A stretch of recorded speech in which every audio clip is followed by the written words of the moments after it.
Hi friends, my name is Chaitanya Patke and welcome back to my YouTube channel. In this video, we are going to analyze the first day's play of the fourth test which currently is taking place at the Jharkhand State Cricket Association in Ranchi, Jharkhand between India and England, and it was a day which England dominated a bit. I would say 60-40 to England's favor.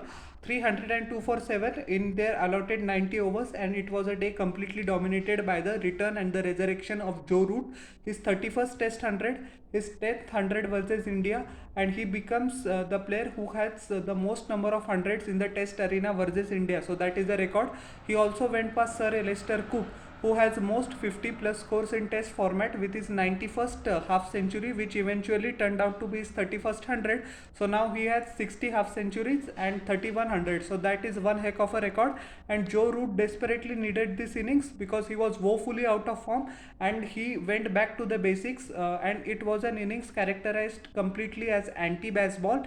Strike rate of just 46.9. He's still currently out there for England, and that is the main thing for the visitors. 106 of 229 deliveries, 9 boundaries.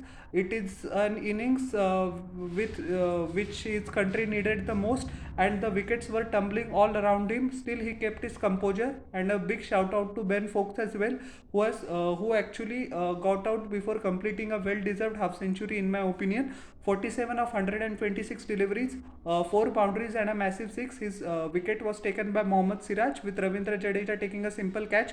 Earlier, England won the toss and chose to bat first. No surprises in that, and the pitch was pretty much similar in characteristic to the one in which the previous third test took place at Rajkot. Zach Crawley scored run a ball 32 with 6 boundaries and a massive 6. Couple of fours through the covers as well as some flicks. He was actually pretty lucky that in Akashdeep, I beg your pardon, first over, the debutant just cleaned him all up, but it was unfortunately a no ball. But Akashdeep eventually got his wicket in the same manner. Good length delivery, in swinger jacked back in, and Zach Crawley had absolutely no answer to it. Ben Duckett scored 11 of 21 deliveries. His wicket was also taken by Akashdeep. Over the wicket, good length delivery, a ball so good that Ben Duckett had to play at it, outside edge and simple catch to Dhruv Jurel.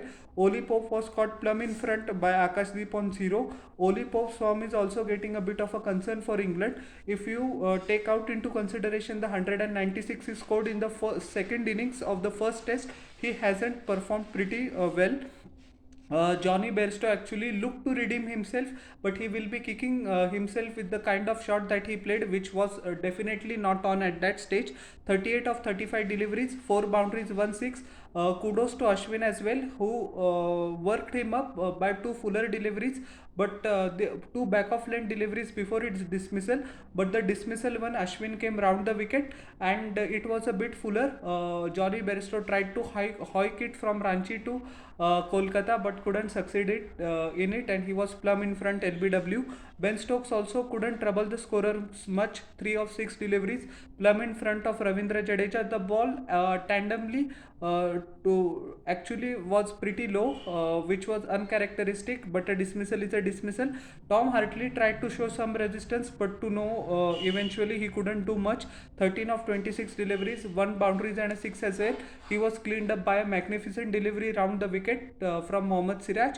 Oli Robinson is hanging in there, as we know that he is no muck with the bat. 31 of 60 deliveries, 4 boundaries and a massive 6 to go with it, and England scored at a run rate of 3.35 runs per over. Mohammad Siraj in 13 overs gave he bowled 3 maidens, but he was eventually gave run at more than 4.5 runs per over, due to the fact that he was taken to the cleaners at the start by Zach Crawley and afterwards in the Joe Root in the middle session. But what is important that he's got 2 wickets. Ravindra Jadeja in 27 overs bowled 7 maidens, 55 runs, 1 wicket. Bowled stump to stump, bowled line to line, bowled economically, which is what Jaddu does. Ravichandran Ashwin, I beg your pardon, 22 overs, 1 maiden, 83 runs, 1 wicket. Kuldeep Yadav, I think, was a bit underbowled. He should have at least scored 4 or 5 overs more, but that happens when you have 5 bowling options, mainline options. One bowler will get a bit underbowled, but he was actually I think Rohit Sharma could have given in some overs.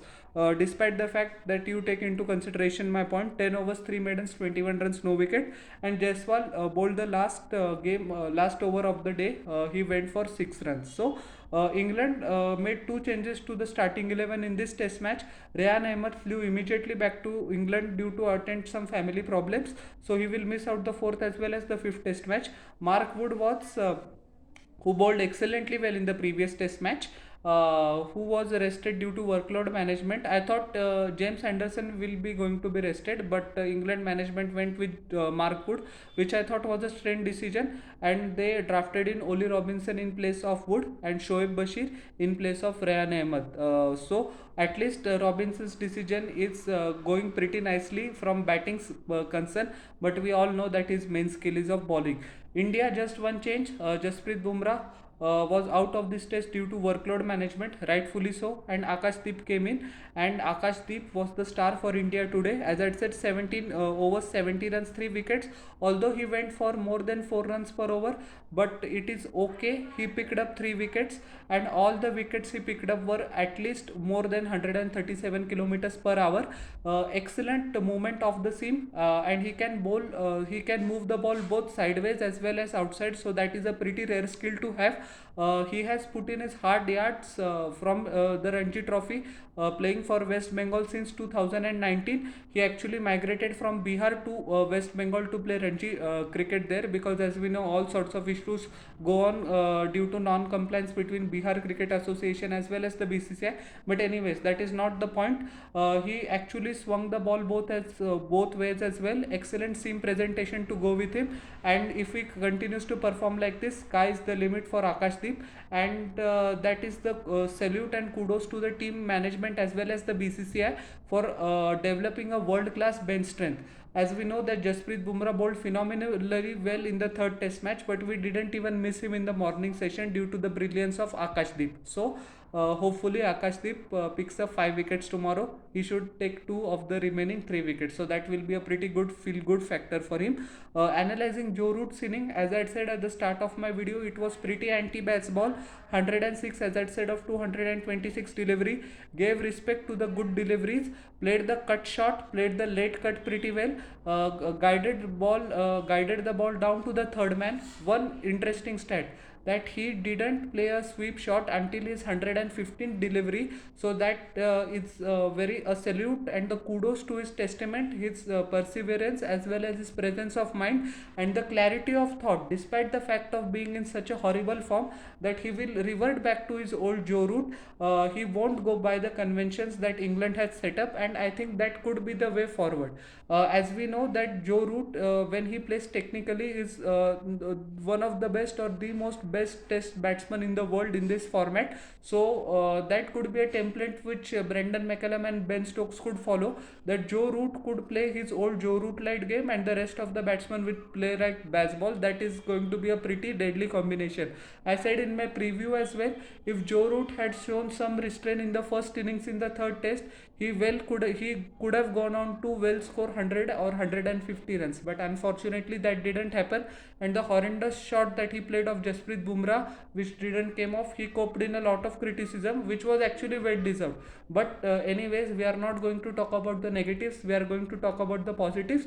He was pretty positive against the spinners as well, and with positive, what I am saying, that using his crease, giving respect to the good balls, putting away the bad ones. Being positive doesn't mean to hit the ball for 4 or 6 every time. Being positive is being authoritative with your footwork. Confidently leave the ball outside the off stump. You have to have a good knowledge of where your off stump is, and that's what Joe Root does when he is in prime form. So hopefully from England's perspective, that he carries on at least till 150 individual score. India will be looking to bundle out England before 350 360, so that at least we can overhaul that total with the batting that we have had.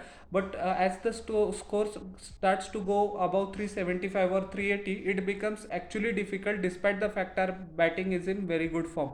We have to remember that we bat last on a deteriorating pitch, so hopefully we get England out as cheaply as possible tomorrow morning first thing.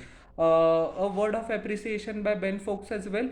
Lots of criticism for his batting, that is also well deserved, as we know that he is a phenomenal wicket keeper. Behind the his stumps, his glove work is actually second to none in world cricket currently, but he has not showed up with the bat, and that needs to change. And we he actually played second fiddle to Joe Root when it was required, but when the situation demanded, he took an aggressive note as well. Sometimes he overshadowed Joe Root in that partnership with his couple of boundaries through the offside. One boundary hits down the ground as well. So he has an all-round game, just a matter of confidence. As I said, pretty unfortunate to miss out on a well-deserved 50, but this innings will do his confidence a world of good, and hopefully England persists with him. So, how did you like my analysis of the first day's play? Please tell me in the comment section below, and don't forget to like, share and subscribe to my channel and press the bell icon for further notifications. We'll meet in the next video. Till then everyone, bye.